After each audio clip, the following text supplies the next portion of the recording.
This video contains news and analysis related to a recent terror attack in Kashmir. The content may include sensitive visuals and discussions that could be distressing to some viewers. Viewer discretion is advised. We strongly condemn all forms of violence and terrorism. The purpose of the content is solely to inform and create awareness based on verified reports. এবার হয়েছে স্বাদ। হ্যাঁ, অপূর্ব স্বাদ। এমডিএচ এর চাঙ্কি চাট মশলা জীবনে আসল স্বাদ জাগলো। আসল মশলা এসএস এমডিএচ। সেনা জঙ্গি গুলির লড়াই হয়ে গেছে কয়েক দফা। দেশের জন্য প্রাণ দিয়েছেন ভারতের বীর সন্তান সেনা কমান্ডো ঝন্টু আলী শেখ। কফিনবন্দি করার আগে শেষবারের মতো ভাইয়ের দেহের সামনে ঝন্টু আলী শেখের দাদা, নিহত সেনা জওয়ানের দাদাও ভারতীয় সেনায় কর্মরত। এই মুহূর্তে তিনিও কাশ্মীরে কর্মরত রয়েছেন। নদিয়ার তেহট্টে ঝন্টু আলী শেখে শেষকৃত্য হবে। তার আগে জম্মুতে সেনাবাহিনীর গার্ড অফ অনার শহীদ সেনা জওয়ান ঝন্টু আলী শেখকে।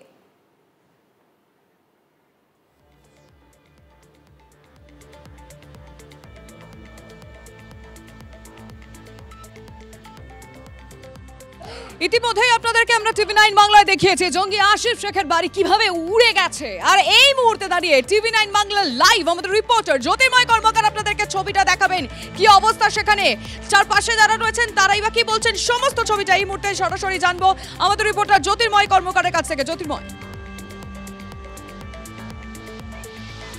ভস্মীভূত সম্পূর্ণ ভেঙে গুড়িয়ে গিয়েছে আসিফ শেখ সন্ত্রাসবাদী তার বাড়ি। আমি শুধু একেবারে সরাসরিভাবে ছবিতে চলে যাব এবং ছবি কথা বলছে যে বিস্ফোরণের ভয়াবহতা তীব্রতা ঠিক কতটা ছিল। বাড়ির এই অংশে কাঠ মজুত করে রাখা হতো, যেহেতু এখানে ঠান্ডা অনেক যথেষ্ট পড়ে সেই কারণে এই জায়গায় কাঠ মজুত করে রাখা হতো। সেই অংশ সম্পূর্ণভাবে ভেঙে গিয়েছে। আমার হাতের ডান দিকের যে এলাকা এখানে দেখতে পাচ্ছ যে বাড়ির ছাদ সম্পূর্ণভাবে ভেঙে গিয়েছে, ভেঙে পড়েছে একেবারে যে উপরে যে ট্যাঙ্ক ছিল সেই ট্যাঙ্ক। এবং এবার যদি আমরা ধীরে ধীরে ক্রমশ বাড়ির ভিতরের অংশের দিকে যাই তাহলে ছবিটা আমরা দেখতে পাবো যে দেয়াল সম্পূর্ণভাবে ভেঙে গিয়েছে।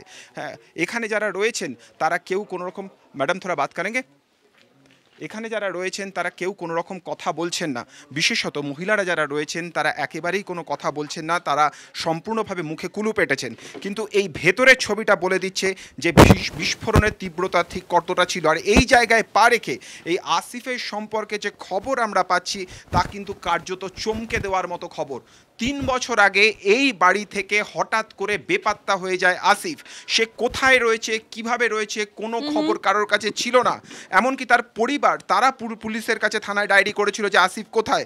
তারপরে গত 1 বছর আগে লাইন অফ অ্যাকচুয়াল কন্ট্রোলে সেখানে আমরা খবর পাই যে সেখানে একটি এনকাউন্টারের ঘটনা ঘটে এবং 3 জন জঙ্গিকে নিকেশ করা হয়। তার মধ্যে এক পাকিস্তানি জঙ্গির কাছে এক ডায়েরি পাওয়া যায়। সেই ডায়েরির ভেতরেই একটি ছবি পাওয়া যায় যেখানে আসিফের ছবি প্রথম পায় জম্মু কাশ্মীর পুলিশ। এবং তখনই স্পষ্ট হয় যে কাশ্মীরের মাটি থেকে পাকিস্তানে চলে গিয়েছে সে এবং সেই জায়গাতে সে প্রশিক্ষণ নিয়েছে এবং তখন থেকেই আসিফের খোঁজ চলছে। আমি আমার ক্যামেরা পার্সনকে বলবো উপরের পাখার অংশটা দেখাতে, যে পাখা সম্পূর্ণভাবে দুমড়ে মুচড়ে গিয়েছে। আর এই যে এখানে দেয়ালের অংশ, সেই দেয়াল সম্পূর্ণভাবে ভেঙে গিয়েছে। যে জায়গায় যে ঘরের ভেতরে আমরা রয়েছি সেই ঘর যে কোনো সময় ভেঙে পড়তে পারে। এখানে কয়েকটি রান্না করা, এমনকি বাটির মধ্যে রান্না করা খাওয়ার পর্যন্ত রয়েছে।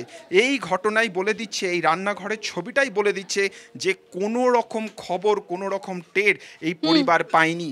গতকাল রাতে যখন এখানে জম্মু কাশ্মীর পুলিশ এসে পৌঁছয় তারা আসিফের খোঁজ করে, কিন্তু আসিফের কোনো খোঁজ পাওয়া যায়নি। এই ভেতরের ঘরে সেই জায়গাতে মহিলারা ছিলেন, তাদেরকে জিজ্ঞাসাবাদ করা হয় এবং তারপরেই ভেতরে বিস্ফোরকের সন্ধান পান নিরাপত্তারক্ষীরা। তারা নিজেরা তো সরেই যান, তার পাশাপাশি পরিবারের যারা ছিল তাদেরকেও পুলিশ সরিয়ে নিয়ে গেছে এবং তারপরেই এই ভয়াবহ বিস্ফোরণে এই বাড়ি সম্পূর্ণভাবে ধ্বংসস্তূপে পরিণত হয়েছে। তবে বুঝতে পারছি জ্যোতির্ময়, ছবিটাই সব কথা বলে দিচ্ছে, তুমি নজর রাখো অবশ্যই। যদি এমডিএচ কিচেন কিং কিচেনে থাকি তো আমরা যা ইচ্ছে তৈরি করতে পারি। বেগুনের ভর্তা, আলু কপি, ভিন্ডি মশলা, আরো অনেক কিছু।